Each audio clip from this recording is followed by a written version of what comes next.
안녕하세요. 헌터 파트너즈입니다. 저희 헌터 파트너즈는 글로벌 인텔리전스 앤 시큐리티 컨설팅 회사고 저는 조셉입니다. 요즘에 한국에서 많은 이슈들이 나오고 있는데 어떤 게 맞고 어떤 게 틀린지 잘 모르잖아요. 그래서 저희 헌터 파트너즈 박승재 회장님과 함께 팩트 체크 하겠습니다. Make sure you hit that like button, subscribe to our channel, and share this episode. 첫 번째 방송은 용병의 라이프입니다.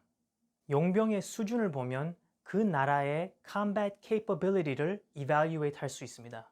물론 this job looks cool, but it's also very dangerous. 최근에 용병에 대해 궁금한 분들이 많아서 저희 헌터 파트너즈 박승재 회장님과 이야기 나눠보겠습니다. 용병 대민 업무의 중요성은 무엇인가요? 보통 용병이나 지금 중동 지역에서 싸우는 형태는 거의가 다 게릴라전이에요. 게릴라전에서 가장 중요한 것은 주변 지역 주민들로부터의 협조와 도움입니다. 그리고 아마 게릴라전에서 주민들의 협조와 도움 없이 전투를 이길 가능성은 거의 없다고 봐도 뭐 크게 틀리지는 않을 겁니다.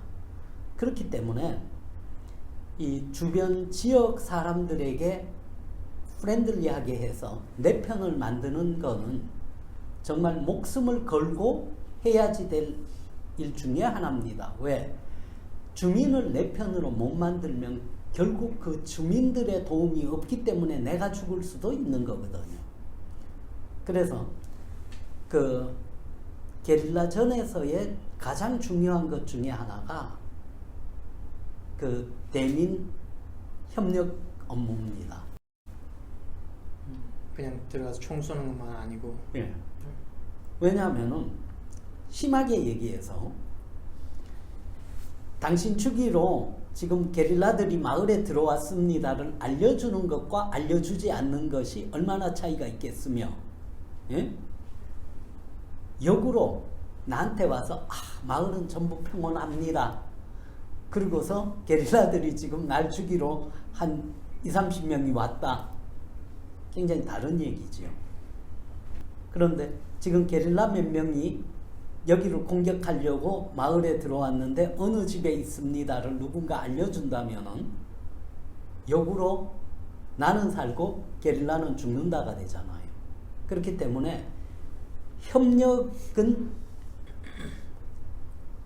뭐 definitely 필요한 거고, 얼마나 절박하게 내 편을 만드느냐가 내가 사느냐 죽느냐의 차이일 수도 있게 되는 거죠. 용병의 기본 자질은 무엇인가요? 우선 이제 커뮤니케이션은 돼야지 되니까 영어가 돼야지 되겠죠.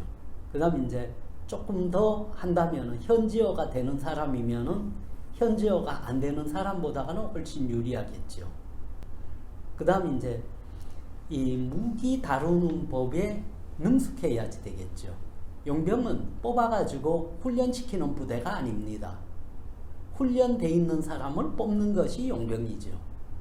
그리고 경호 업무나 경비 업무에 투입되는 용병은 어떻게 보면은 이 위험 강도가 낮을 수 있죠.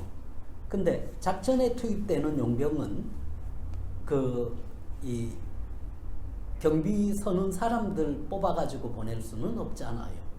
그러니까 이제 폭탄 다루는 법이나 안 그러면은 이 무기 다루는 법에 그 다음에 이제 심한 경우에는 매복해서 이 계속 며칠이고 버틸 인내력이 있는 사람이나 그 다음에 이제 아무래도 총을 잘 쏴야지 되겠죠. 사격술은 뛰어나야지 될 거고. 그런 몇 가지 점들이 있겠죠. 용병들이 아프가니스탄 갔을 때 여러 가지 작전 경험은 어떤 것이 있나요? 사실 정규군의 보급이 굉장히 중요한 거예요. 이 용병 같은 경우에는 그렇게 보급에 큰 문제가 발생하지는 않습니다. 왜냐하면은 용병으로 가서 매복을 한다 그러면은 보통 A 지점, B 지점 두 개로 나눠서 해요.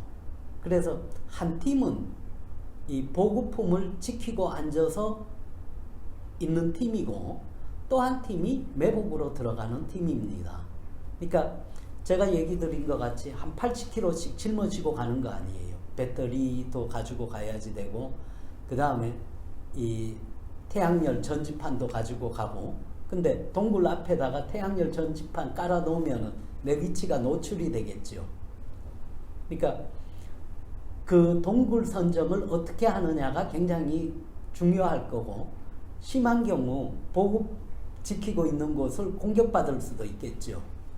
그리고 이 굴 깊이가 어느 정도로 되고 어떤 곳을 선택할까도 중요하게 되겠죠. 근데 이제 보통 매복조가 가는 곳은 이 식량이나 이런 것을 지키는 조가 있는 데서 보통 500m 내지 1km 이상 떨어진 곳에 자리를 잡습니다. 심한 경우에는 한 2km 떨어진 데 자리를 잡아요.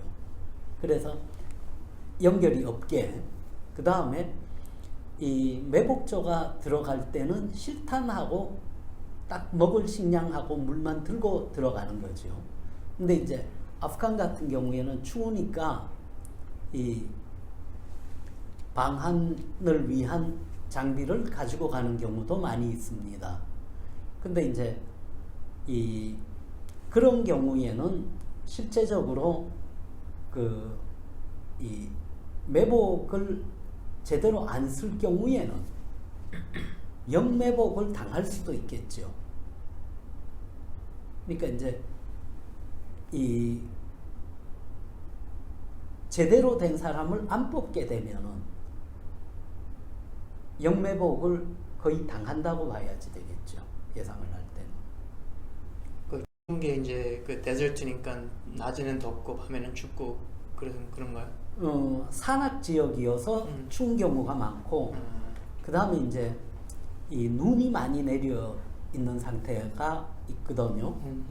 그 이제 하나는 눈이 안 녹잖아요. 한번 오면 추우니까. 그러니까 이제 발자국이 다 남잖아요. 그러니까 이 매복에 들어간다 그러면은 딱 숨어서 안 나타나야지 되는 거예요. 근데 이제 보통 이 멀리서 이렇게 보면은 안 비춰야지 되니까 위에다가 보통 흙을 덮습니다. 그 이 위장을 하고. 근데 이제 아무래도 사람이니까 조금씩 움직이거나 왔다 갔다 하게 되면은 역매복에 걸릴 수 있겠죠.